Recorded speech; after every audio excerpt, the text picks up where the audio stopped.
Our next hour is hosted by Inara Tabir. Inara is a science communicator and aerospace connector. She's the president of the Multiplanetary Society and the former executive director of Gaze in Space. Her work focuses on bridging the public and the industry to secure our future in space. Coffee on the Moon is our new monthly segment. If you missed part one last month, you could find the recording of the live stream on any of F4F's social media channels. That's Foundation for the Future. In this monthly segment, Inara will be holding interviews to discuss our monthly topic and how through this topic of reference, we can work together to become a multiplanetary society. Hello, Inara, and welcome. How are you doing today? We're so happy to have you. Good to be here, of course. I've missed it during our hiatus. Of course, I've also missed the coffee. I hope you all have your coffee with you.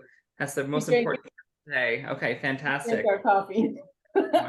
I'm really excited about the guest we have today, Mike Simmons. He's got a very long biography. I'm going to try and cut through this. There's so much we need to cover. I would love to describe you, Mike, as basically like a real-life Indiana Jones, serving the unserved around the world. You've been through quite a few adventures. So let's do the formal bio, and then I want to dive into some of your amazing adventures. Sure, and I brought coffee. It's early here. Woohoo! Good, fantastic. It's always the go juice. It's our real rocket propulsion, right? Yep. So Mike Simmons has been an amateur astronomer and outreach leader for 50 years and loves sharing the sky with others. His outreach activities began in the 1970s with the Los Angeles Astronomical Society and at Griffith Observatory, where he operated the Zeiss 12-inch refracting telescope for the public. In the 1980s, Mike founded the Mount Wilson Observatory Association, a support organization dedicated to improving the experiences of visitors to the renowned observatory. Mike's outreach efforts in astronomy went international following a trip to Iran for the solar eclipse of 1999. In one of his return visits, he led a group of Westerners to Iran to observe the rare transit of Venus alongside hundreds of Iranian amateur astronomers in 2004. In 2006, he traveled to Iraq with observing equipment donated by American astronomers to their enthusiastic but isolated Kurdish counterparts. His online assistance of amateur astronomers and educators around the world also increased as the internet expanded. Seeing astronomy as a universal interest that transcends cultural differences, Mike founded Astronomers Without Borders in 2006 to unite astronomy and space enthusiasts around the world through their common interests. During the UN-declared International Year of Astronomy in 2009, Mike led the effort to organize the Cornerstone Project, 100 hours of astronomy in more than 100 countries, with an estimated 1 million people looking through outreach telescopes in one night. Since retiring from Astronomers Without Borders in 2020, Mike has joined Blue Marble Space Institute of Science as an affiliate research scientist, where he launched his latest nonprofit venture, Astronomy for Equity, using astronomy to bring science opportunities to marginalized communities. He also co-founded Astro Gear Today and One Sky Expeditions and joined the board of directors on the International Dark Sky Association. Mike is also a writer and photographer who has contributed to publications including Scientific American, Astronomy, and Sky and Telescope, where he was a contributing editor. He regularly gives presentations both in the U.S. and abroad, and on his experiences and interests, and on his outlook on international relations through astronomy. Minor Planet Simmons, now this I didn't know, 22294, was named in Mike's honor in 2003, in part for his varied outreach activities in astronomy. In 2005, Mike was presented with the Clifford W. Holmes Award, an honor given annually by RTMC for a major contribution to popularizing astronomy. In 2009, Mike received the prestigious G. Bruce Blair Award, given annually by the Western Amateur Astronomers for outstanding contributions to amateur astronomy. Mike was also awarded the prestigious 2014 Gabriel and Camille Flammarion Prize from the Société Astronomique de France, des Français, for setting a worldwide example that astronomy does transcend political and cultural borders. Mike is retired from his 36-year career as a biomedical researcher at the School of Medicine at the University of California, Los Angeles. Retirement doesn't suit him, though, and as he is a busy man as ever, now focusing on astronomy outreach and education with organizations worldwide. He lives with his wife in the Santa Monica Mountains of Southern California and has happily become a doting grandfather. My goodness. Well, that's way too much about me. I don't know. I think Too you've had an amazing set of adventures and you're still on those. Thank you for joining us today. Yeah, I'm delighted to be with you, and I'm looking forward to this. So I think we need to start at the beginning. You've done so many amazing things. They're very inspiring, but a lot of people might listen to that biography and think, well, this guy's a superhuman. I can't possibly do any of this. I can't possibly attach myself to this. But you're very big on making sure there's access for everybody. Can we start back at the beginning? How did you get started with this? Did you always know you wanted to be involved in it? Did you always know it was possible? Where was your entry point when you were younger? Yeah, I get asked all the time, how did I get into astronomy? I don't remember. I mean, I was just very young. I was fascinated by the planets and wanted to see them. I'm old enough to remember Sputnik. I was really into the space program. Anything that was up there, I was interested in it. And so when I finally got a telescope, when I was a little bit older, and joined an astronomical society, it was so exciting for me. The main thing I wanted to do, and that amateur astronomers do all around the world, is to share that with everybody else. It's like evangelism. You've discovered something amazing. We can look up and see the rest of the universe, see where we are. We're exploring space all the time and going on these amazing adventures with a little bit of glass.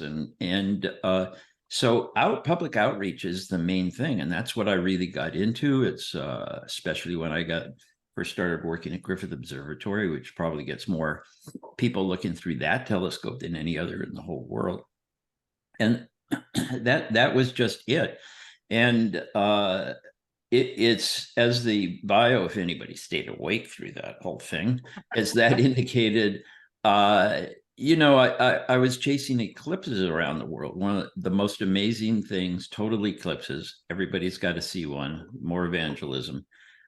It's just unbelievable. And I chose to go to Iran. I've always gone off the beaten path.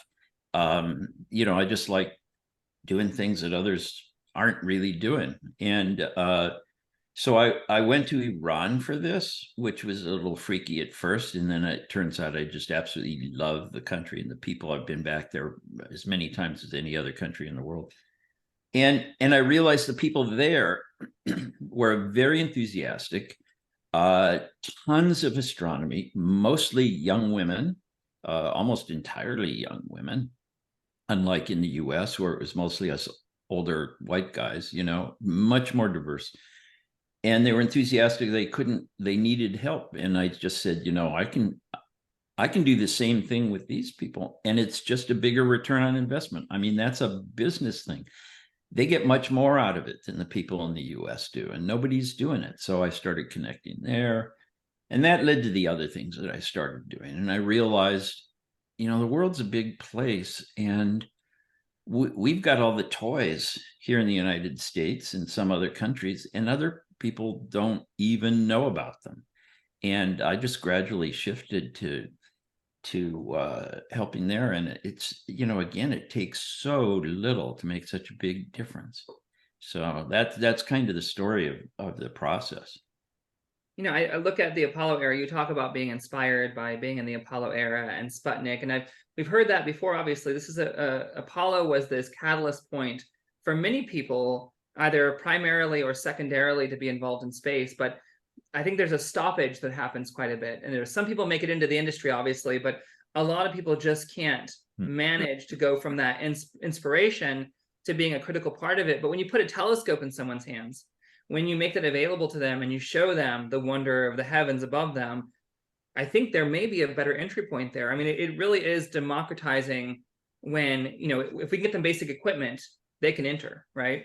Yeah, it's absolutely true. It's something that people don't realize, because here we focus on the industry. We're focusing on the money that's needed. We're focusing on the advancements, all the tech and everything like that. Now, NASA does a really good job of supporting education in STEM, because they know that the pipeline has to start early. And so there are a lot of grants for things in the US only, because it's US money, so it's appropriate. And they do, they get that, and it's a long-term project. But the thing is, showing people things through telescopes, I can't tell you the number of times I have either heard from people later, or heard the stories from other people, how this changed somebody's life. Because you look through that and you never see anything, your surroundings the same again. I liken this to living in one house. You go into the backyard, you see things, and then one day you climb up on the roof and you look out there and you see, wow, there are thousands of houses out there. There are trees, there are mountains, there are all these people. And I never really knew about all that before. And suddenly you just don't see your house as being the universe anymore. It changes everything. It changes your relationship with your surroundings. It changes your model of the universe.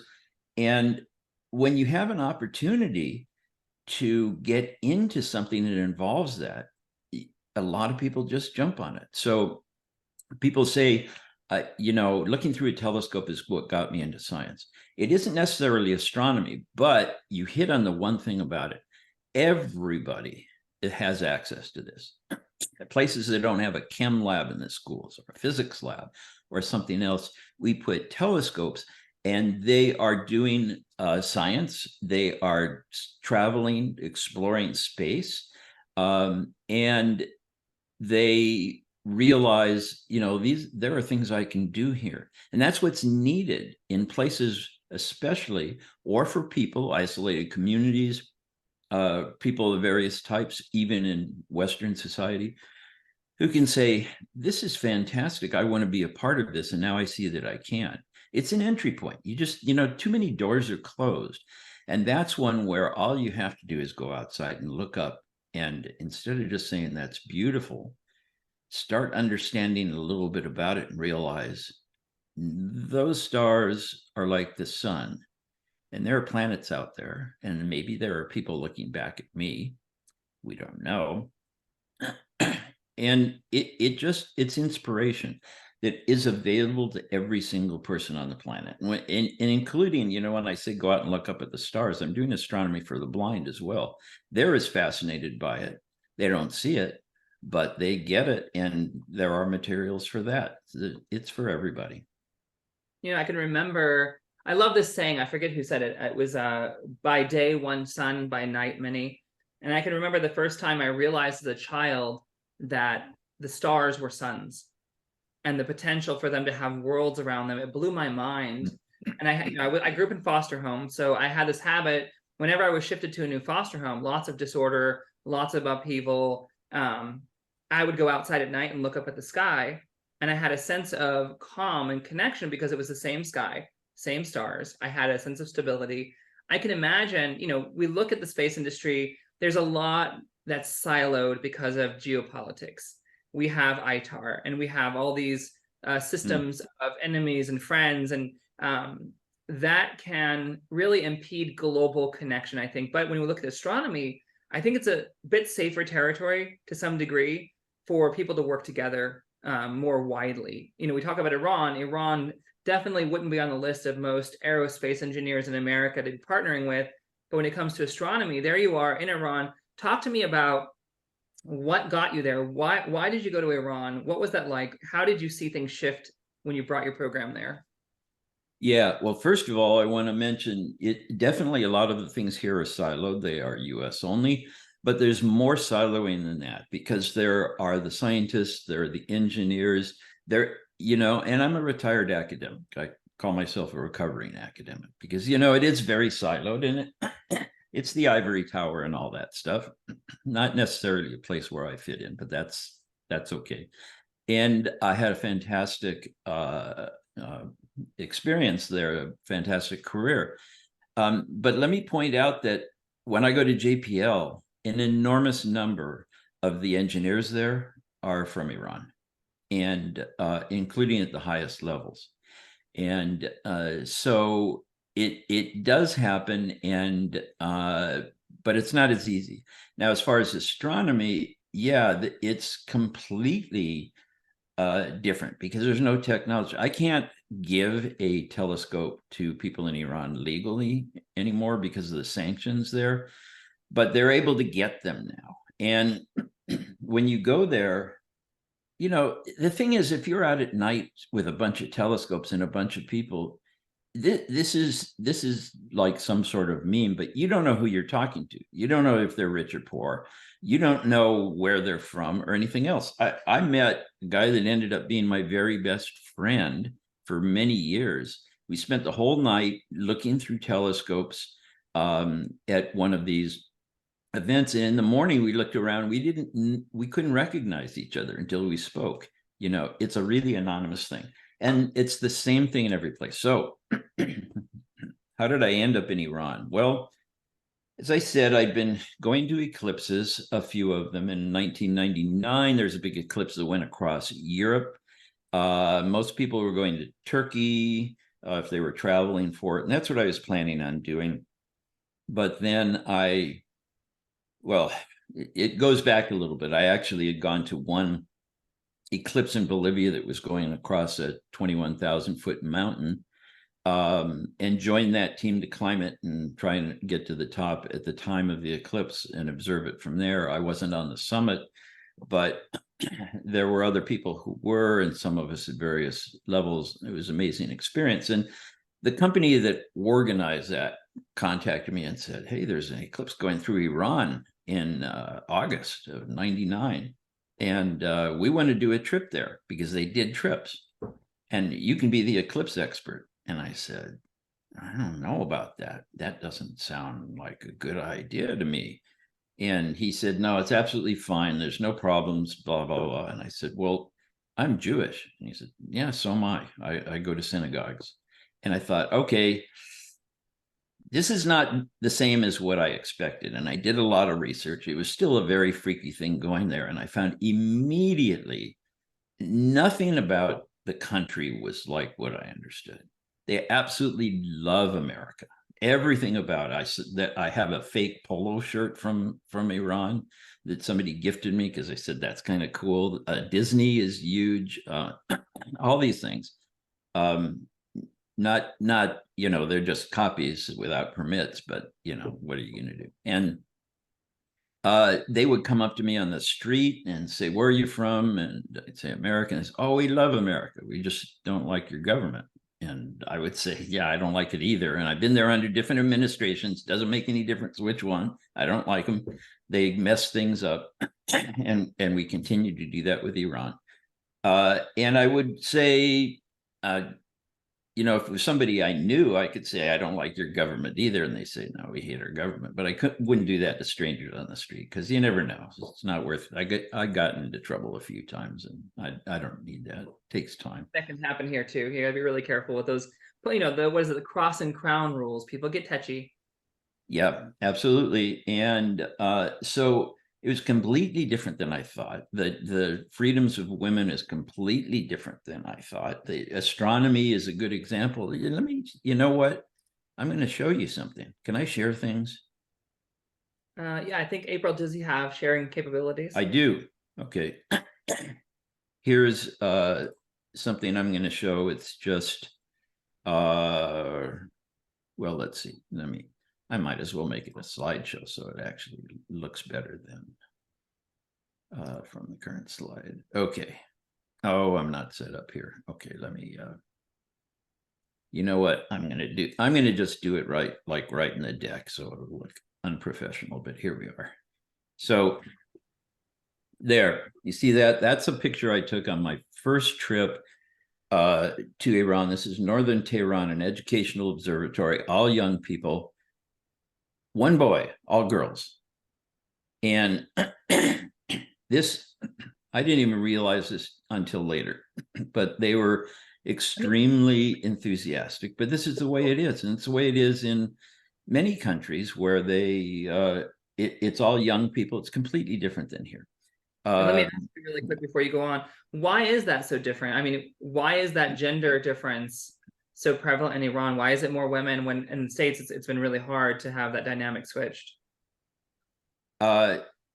Yeah, so that's a good question that I've never really quite figured out. One of the things is it's about freedom. The girls get out and do something that they really love. I just find in countries all around the world, it seems to be mostly a gender thing. I mean, why do girls get into Barbie dolls here and horses, and boys get into, guns. I don't know.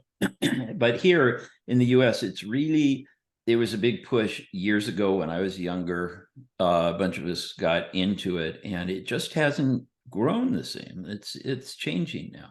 So we're the aberration. You know, people here talk about, well, why is it like this? You know, and almost there are so many things. The US is so different. The West in general is so different than the rest of the world. Just look at the other 90% of the world, and they're not the same as here. We're not the norm. We may, you know, whether you think what we're doing is the best and everything else, but just, and this is why I started doing this, looking beyond our own borders, looking at other people. Diversity gives you a chance to learn something about yourself and where you fit in. It doesn't matter if you're just, you know, a male white guy with the power. You know, you look at everything else and you realize, yeah, I'm the unusual one. And so, and it shows you the possibilities. So there's so much to learn from just traveling to another place that's so different. That's why I like to do that. You know, when I first started traveling, I go to Iran or Iraq or someplace else and say, wow, I found something that's just like us. And now I'm so used to it, I just see everybody as the same people in different clothes. And if I find something that's different, fundamentally different, it's kind of shocking, because we're all humans. We just grow up in a different place. I think it's interesting. You're a space explorer in the sense that you use this connection with space to explore humanity and explore the world. You know, this astronomy took you all over the world, and you connected with people, you know, like Iran, Iraq, the Kurds. Are there any things that stand out, any stories that stand out for you? Or were there any moments that made you decide to dedicate your life to making astronomy open for everyone? Was it before you went to Iran? I mean, was it seeing the effects that it had when you were there? What clicked it for you? Because you could have just, you know, stayed at the astronomy observatory, done your job there, but you've been on the road and you've done all these amazing missions where you're providing telescopes to people. Why was it so important? Well, I don't know. I guess I really connect with people. I'm sympathetic. I'm sensitive to other people. Why is that compared to other people? I don't know. But the thing is also, there's another explanation that's really simple. And again, it's like just looking at business. If I have a product that's going to help somebody, you know, save 5 minutes during their day here, but they don't have anything like it in another place, and it's going to save them hours of work, then, you know, if you're in a business and it's just about money, it doesn't make any difference. But for me, the goal, I'm really goal oriented, and if the purpose is to help people, it just does more for these other people. There are people that are more in need. So and I found that with a lot of people. I work with people that are doing programs for the underserved. Excuse me, a terrible thing to be coughing on mic like that. No worries. But and when I tell them, you know, they're reaching out to the underserved as far as they can go. I've got a program where we're using remote telescopes to provide opportunities for underserved students to get an experience using research telescopes to do a real research project, prepare them for college and so on. And then when I approached them and said, I have a group of students in Libya who would like to take part, they'd never be able to do that otherwise. I had a couple in Afghanistan and some in Ukraine that are ready to go. And so they're excited about it. It isn't just me. It's just that I just happen to walk off into the weird places more than other people do. Well, I think if we look at, you know, the way that space and astronomy is impacting and going to impact our civilization, we need to get all those skill sets and tools into the hands of as many people as possible. And I think about the reason that diversity is so important. It's like, you know, I look at a toolbox. If we only have the same tool 100 times, we can only do so many projects. But when we incorporate unique tools across the spectrum, we can achieve so much more. And I think diversity isn't just about morality, isn't it just about being nice or being kind or fixing wrongs. It's really about embracing the full power, the full spectrum of what humanity has to offer. So when you're taking these projects to the unserved, I like what you talk about, and this phrase that you've started using, the unserved, because we talk about the underserved, but you're really saying, let's take this to where there's just nothing. No one has any options. I think it's really important because if we think about the planet, like Carl Sagan said, spaceship Earth, we're ignoring entire sections of engineering, for instance, in our little spaceship, and we're missing all these tools and opportunities. That impact is pretty vital. This, when we talk about the overview effect as well, I want to tie it back to that. The overview effect, for those who don't know, is this phenomenon where people go to space and they look back and they see it as this tiny place where everyone they've always loved or hated or everything that's ever happened is happening in this little tiny bubble, and they're triggered by it, they're changed by it, and they see it as this unified space. But that's not accessible. I mean, how many people are going to get to go to space right now or have been able to? Something like what you're doing could create that same sort of mentality. Can you talk about that and how your work has helped to spread that idea of, all of us being in this tiny space together and how we can solve problems together? Yeah, absolutely. And to your point about diversity and the importance of it, a lot of people look at it and say, well, just a few people, we don't need to help them with it. In the 50s, most women couldn't be engineers or something else. You're cutting out half of your workforce. Why would you do that? It doesn't make any sense. The more people, if 1 out of 100 is going to turn out to be a star scientist or engineer, you need a lot of hundreds. Why cut it in half? It just reduces the odds. So yeah, diversity is absolutely critical, as well as the fact that you get people to think differently, look differently, and do things differently.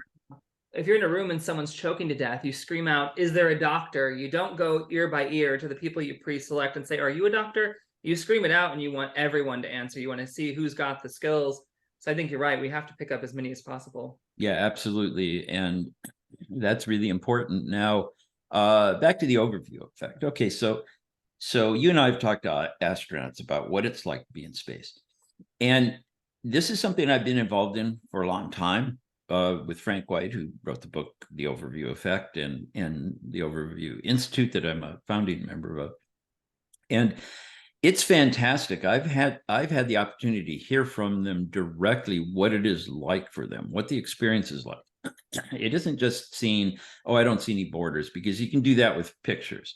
They see the Earth as a planet surrounded by stars, because you can see the stars right down to the atmosphere. So when we look up and we look at the moon or Mars or something else, we recognize that's a planet out in space. They see the Earth as a planet in space, and it just doesn't make any sense anymore to divide it up and fight over it. But as you point out, fewer than 1,000 people have ever gone into space. Now, we're getting more people into space now. I never thought I would make it. Now it's actually more likely that I'll make it sometime while I'm still here. Not very likely, though. But I've been out in space. I've been exploring space by looking up and seeing it. The way I look at it is we are in Spaceship Earth. Originally, it was Buckminster Fuller who said this about Spaceship Earth. And he said, we're all passengers on Spaceship Earth. Marshall McLuhan said, we're all crew members on Spaceship Earth. We have to take care of it. But how do we know that? How do we recognize that? Well, look, when we look out into space, we're looking out different windows on Spaceship Earth. And we're looking at the same things, and it's a rotating platform. So if you're on a restaurant that's going around, and you say to your friend, you're on the phone with somebody on the other side of the restaurant, "Oh, look at the lake out here." And he says, "What lake? I don't see any lake. I see downtown." And then 10 minutes later, he calls and says, "Oh, I see the lake now. Yeah, now I see the city." Well, so then after a while, you realize it's all the same thing. And that's what we're doing. And so it's one that you look out and you see the enormity of it. You see our place in it. You see our neighborhood in space that you've never noticed before. And then when you share it with others, you realize we really are. I mean, I hate the term "we're all in this together" because people say it all the time. Nobody acts like it. But you know, when I look at that picture of the kids in Iran and the other pictures that I have here, it's all the same. We're just looking out different windows. So astronomy is the overview effect for the rest of us, and it really does work. So talk to me about astronomers without borders. Let's get into the specifics. You know, it's easy to say, let's do this for everyone, let's help people. And there's a lot of, you know, high-minded individuals out there that like the ideas, but there's some nitty-gritty needs that aren't met often. And it's pretty hard to get the money where it needs to be. What were some of the, I guess, blockades that you experienced in establishing that? What has been the frustration you've had, you know, trying to make those things happen? Well, my goal with Astronomers Without Borders was to bring this into effect. This was early on. There are lots of groups doing it now. That meeting online and doing things online is very easy. A lot more international stuff. But originally, the idea was just to connect people with each other based on this. Because I found when I came back from Iran, and I've been back many times now, I've taken groups of Americans to Iran to meet the people and everything. And they, one example, a friend who was very hardline, he was the type who would say, well, this is this enemy country and we need to bomb them or whatever. And then when he saw me showing pictures of these kids and talking about they don't have any telescopes, his response was, we got to get them telescopes. I mean, how can we help them? So that made it personal. And so that's what that does, is it turns the, you know, you seeing the so-called enemy's face and meeting them, hearing about their kids. I mean, that changes everything. So that was really the purpose of that. And as far as roadblocks, I'll tell you what, the idea was such a massive hit that everybody wanted to join. The problem I had was keeping up with it. I wasn't pushing it. It was just yanking me along. And that's because these amateur astronomers are everywhere and they wanted to meet with all the others. There were spin-offs, like one group, it was students in Iran who were amongst the most active. And they started a program called Star Piece, which was having star parties, that is, bring out your telescopes and observe together at borders. So they did this, arranged it at the border of Pakistan and India, where they couldn't get very close together because they were there, you know, it was militarized so much, but they could see each other. Bringing the Iraqi Kurds into Iran. Iraq and Iran hated each other because they had this 8-year war. And the kids who were born long after that hated the people there. And then they met them and it's like, dude, you're just like me. So, I mean, so blockades, there really weren't any other than getting the resources to do the programs. But the massive, and this is what I do now that I've moved on to focusing on these things, all of the things I've done are just using the biggest possible resource. And it's not money, it's people. So, you know, the 100 hours of astronomy, when I had perhaps 1 million people looking through telescopes in one night all around the world. I didn't get the budget I was promised when they asked me to do it. I raised a little bit of money, but we engaged millions and spent $30,000, you know, instead of the 400,000 euros I was asking for, plus other things. And it's because of these people out there. And they just all came out for it. They said, this is the best thing ever. We're going to do this. And it's not something new. It's something they were already doing. It's just taking what is there, this enormous resource, and bringing it together. And that's really all I do, is I just provide the glue that sticks the resources together so we can get more done with it. I think, you know, that's fantastic. I think astronomy, it has this potential, obviously, to bring people together. It inspires people. A lot of people find it a very comforting hobby. But let's talk about jobs and education and workforce, because, you know, Foundation for the Future is dedicated to making space boring, to making it a focus of jobs programs in the future, of laying that foundation so that we can have business in space. What does it look like to take these kids from, here's the resources, here's the inspiration, here's the hands-on training, to making that an educational or work path for them? What has that been like for you, especially in these areas that are underserved and unserved? What's the practicality of getting them from that point to an actual job that pays them and uplifts them? Yeah.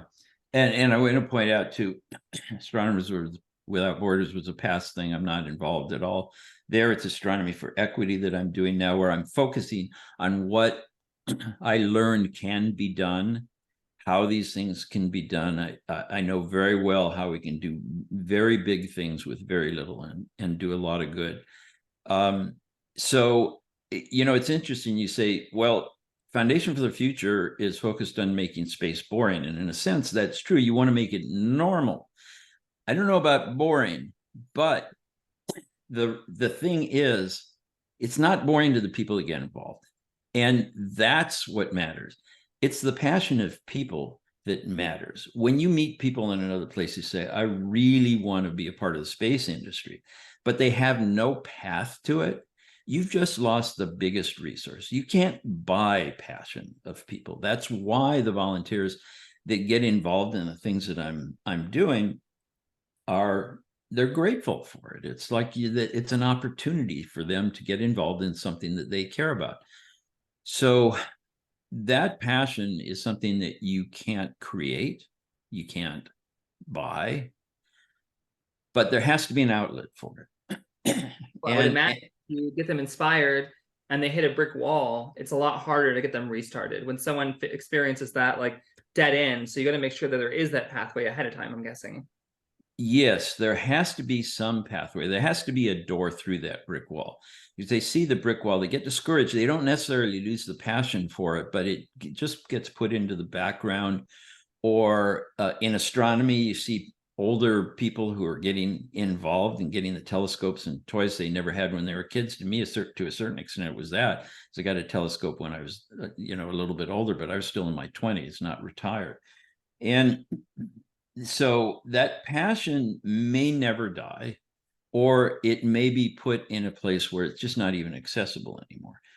But there's got to be a pathway. There's got to be a chance. And I see people all over the world that are hammering their heads against that brick wall all the time. They just don't have a way of doing it.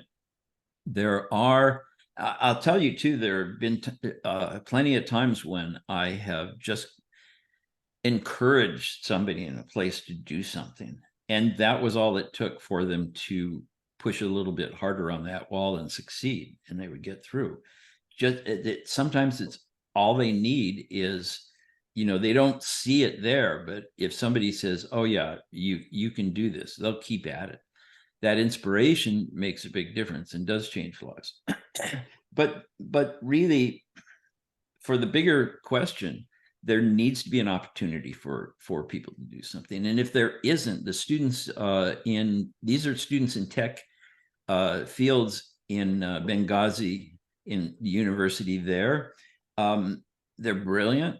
One in particular is a real leader. He leads the group. They don't have an opportunity like this. Will this lead to something else? It's hard to know. It might inspire them. There needs to be something more of a path, what they get next. But they have no opportunity whatsoever there's something else I want to bring up. There we go. Okay. Here's something I want to show. This is the idea here. Okay. So people will say, what's the difference between equality and equity? Well, equality, you give everybody a chance. Like you give people a scholarship to go to college. If they're not prepared, they're not going to make it. And that ends their career right there. Now they're discouraged. They can't do it. Equity is bringing everybody up to the same area, not to give them the same thing, but to give them an equal shot at it. And that's what we're trying to do, is to prepare them, give them an understanding of something that others have. Anyway, one student, I didn't even know this. He's in Kathmandu. He contacted 10 people.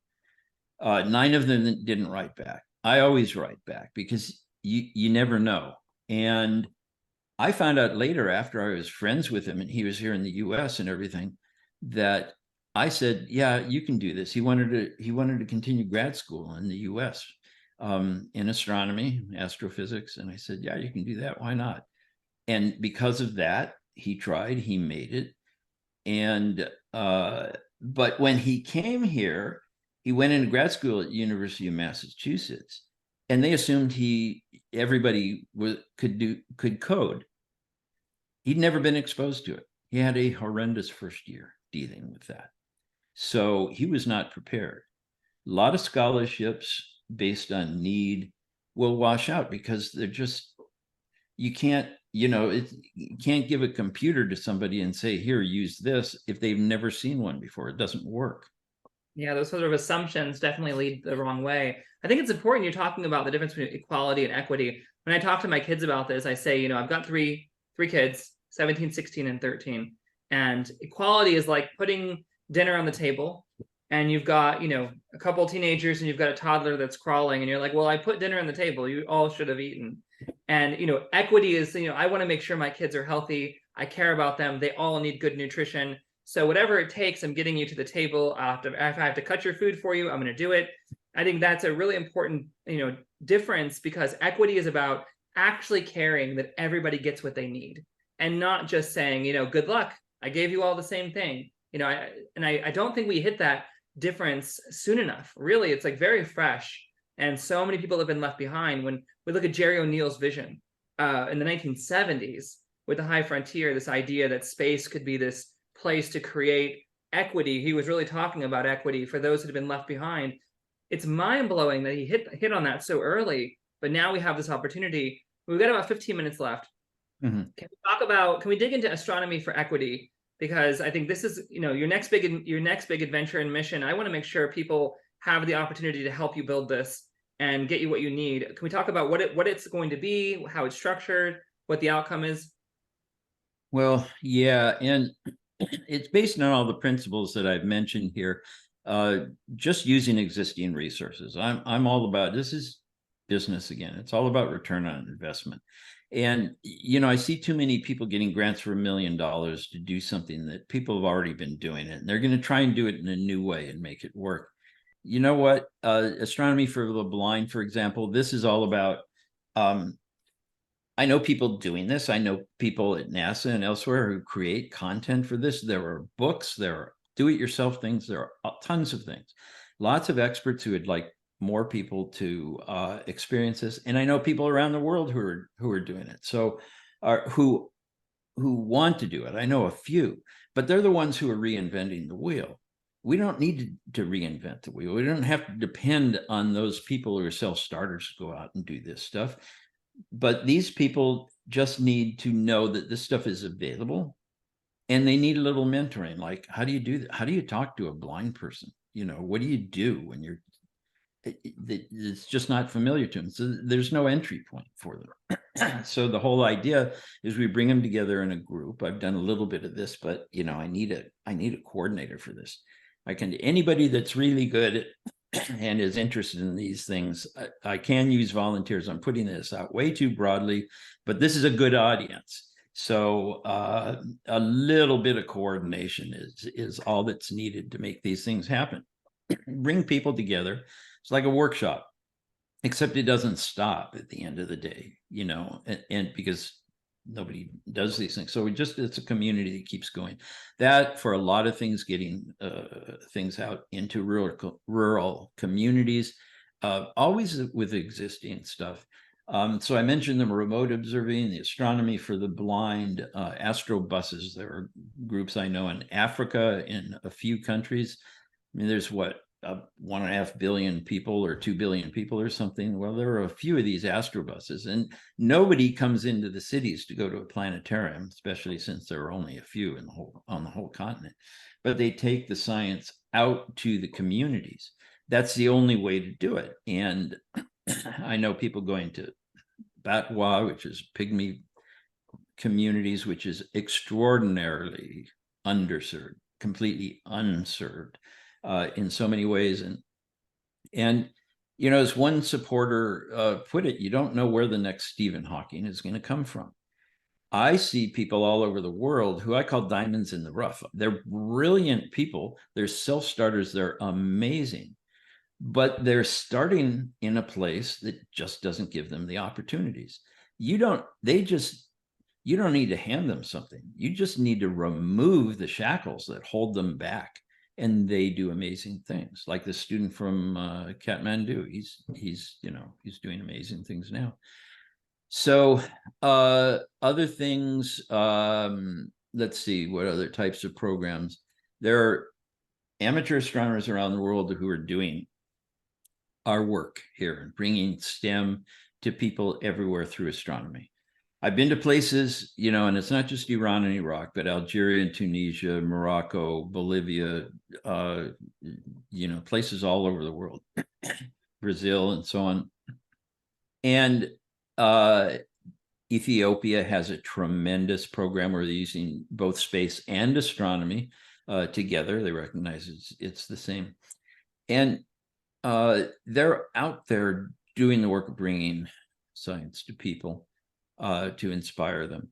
And supporting them is really easy. So I have telescopes on the way to, I have some that arrived in Libya for astronomy middle school clubs there. Across the country. I have some on the way to Ukraine right now. As far as adventures, I'm going to Ukraine probably in October. I'm going to Libya in November. And that makes a big difference too. When I drop in on a place that, the people in Libya, I connected them with Nicole Stott, the astronaut that I'm sure you know well. This was online, but this is the first time they had a chance to talk with an astronaut since they were visited by Yuri Gagarin. Yeah, so these things just don't happen there.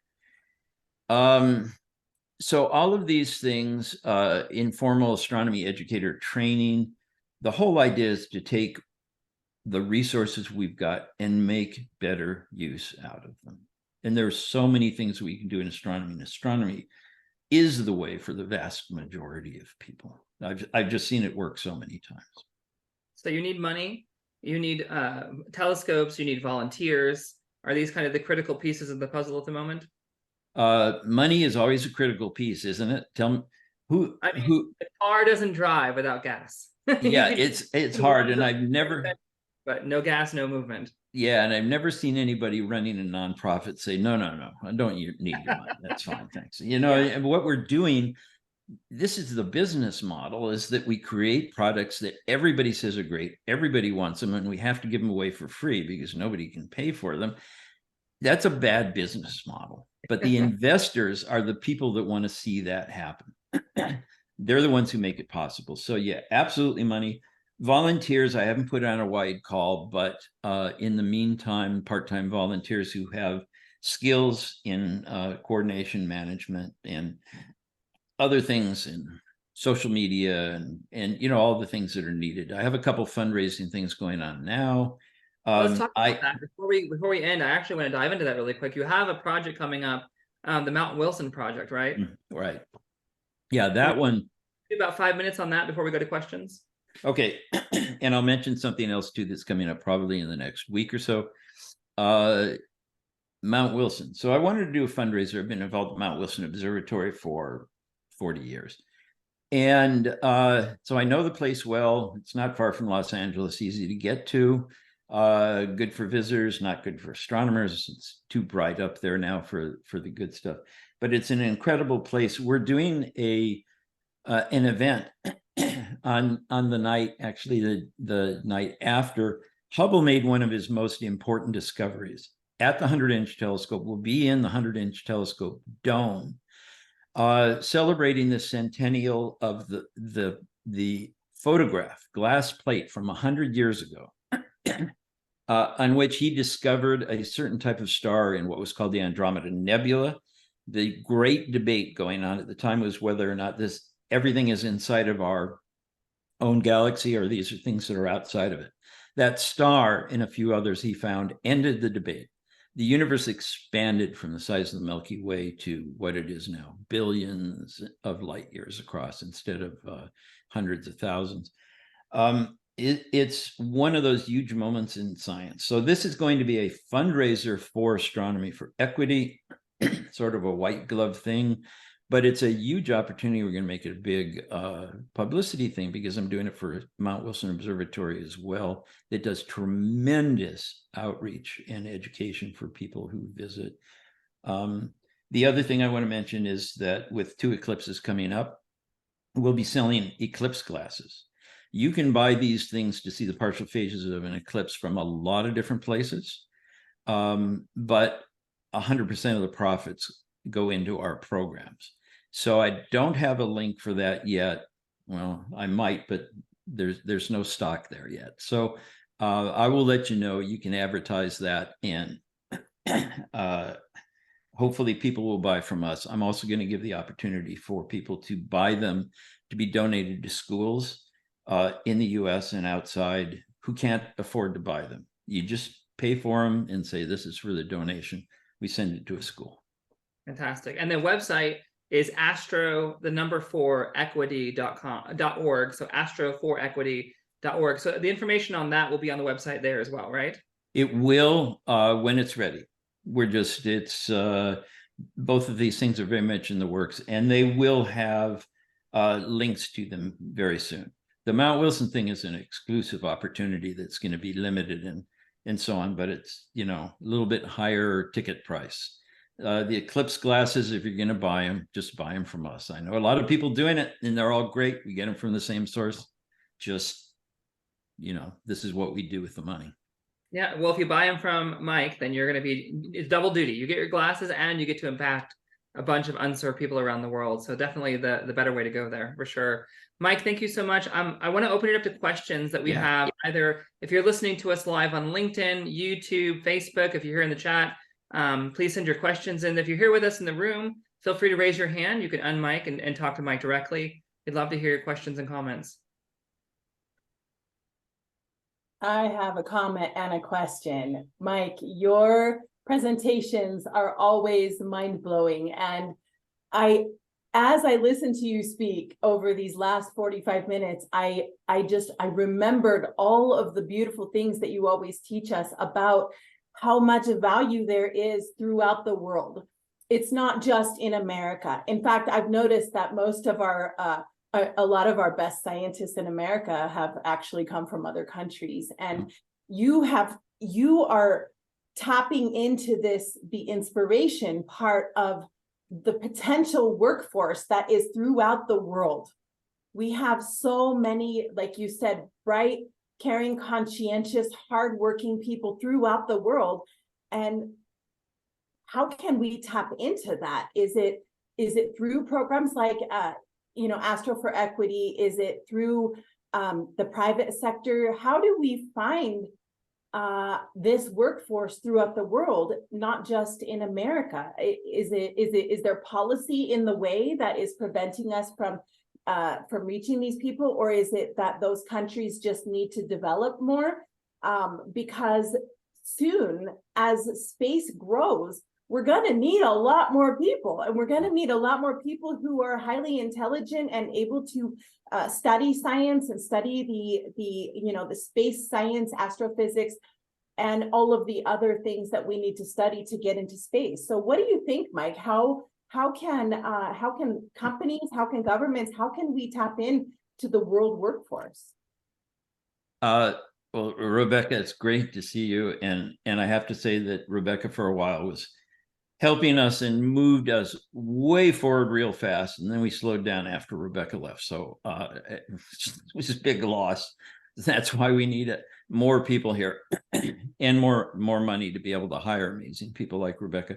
So yeah, it's a tough question. The thing is, those people are out there, and everything is like a double-edged sword. Those people that make it to the US or to Europe to study, they become amazing. Those are the diamonds in the rough that get polished, and they become part of the space industry here. But the problem is then there's no job for them back in their own country.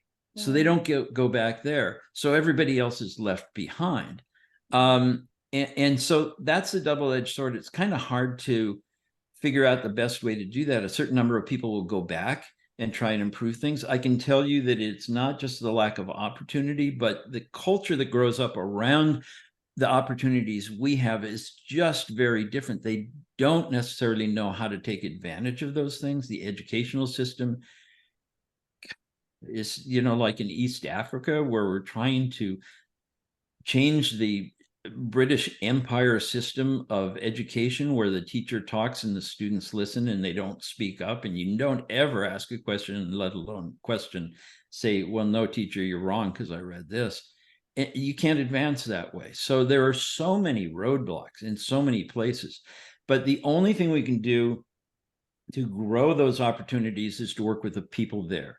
I don't do anything myself. It's the people that get empowered in place in the local community.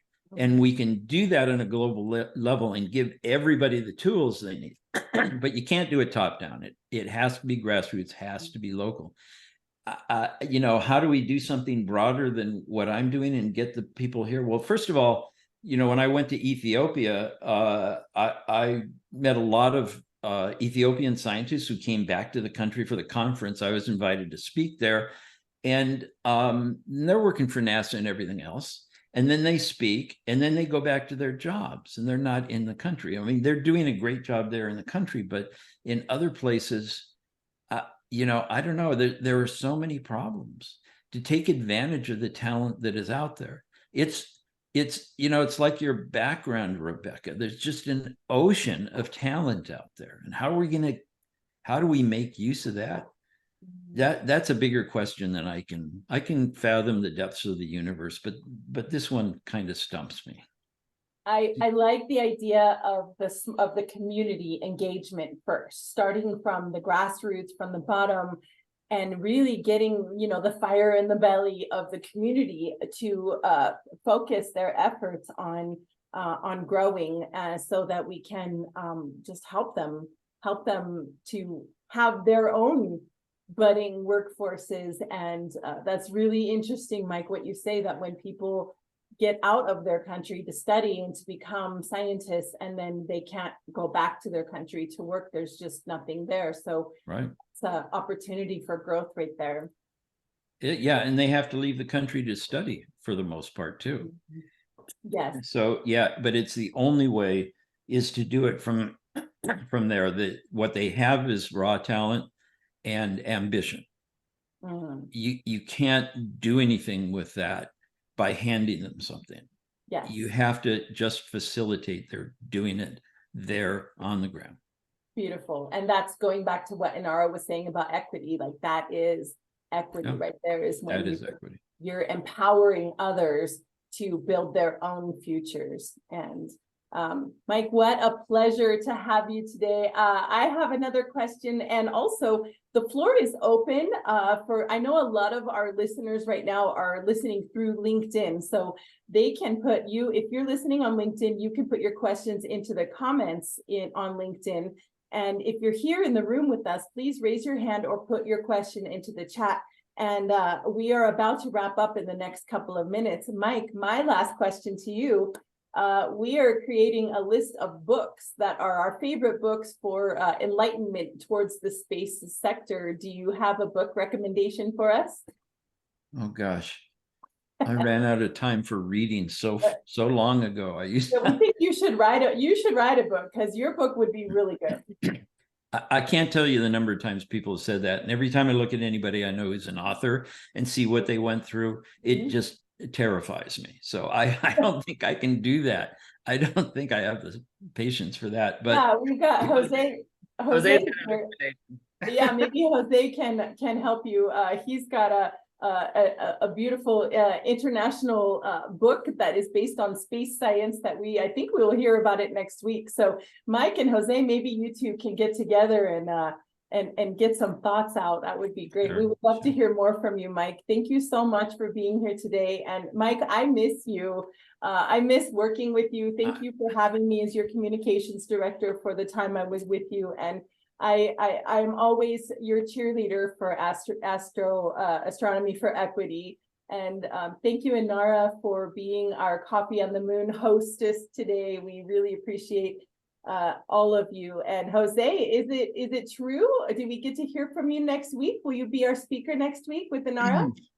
I wish I could, but next week I'm busy. But I told Inara in October that would be fantastic if it could be. Okay, and also Inara, if you want to meet with Jose during the week and pre-record, we can always do a pre-recorded segment. Absolutely, Jose, why don't we do that? I think that's a really good idea because I really would love to get the word out. You know, your book just came out. I also think we need to get Jose and Mike together. The two of you have a lot of similar ideals about humanity and where we need to go with the future. So there could be some cross-pollination here for sure. And you'll be in Madrid next week, right? I'm sorry, say that again. Yes. In Madrid. Okay. Okay, well. Okay, but let's follow up because certainly I would love to be with you, Inara, recording something, and with Mike Simmons in any activity. Congratulations, Mike. It was a wonderful session. Oh, thank you. And, you know, I think the overwhelming popularity vote goes to the Death of Death book this week for Conversations for the Future. Each time we do C4F, we collect book recommendations, and Jose, you're the winner this week. We all want to read your book, so you can be sure that we're going to check out the YouTube video that you sent to us, and also check out your book on Amazon. Thank you. So maybe we can say live long and prosper always. Live long and prosper. Beautiful words from our author and poet here. And so thank you everyone for being here today. As a reminder, you can become a member or make a donation on our website. Please don't be shy. We do depend on funding from outside sources, from people who are our supporters. So please be a supporter, and also come see us next week. We've got Conversations for the Future next week, same time, 10 a.m. Eastern, 10 a.m. to 12 p.m. Eastern, and that will be on Tuesday, August 15th. We will see you all next week. Thanks for being here today. I guess we should end with Astronomy for Equity. That's the new Vulcan salute. Astronomy for Equity, live long and prosper. That's the idea. Thank you, everyone. We'll see you next week.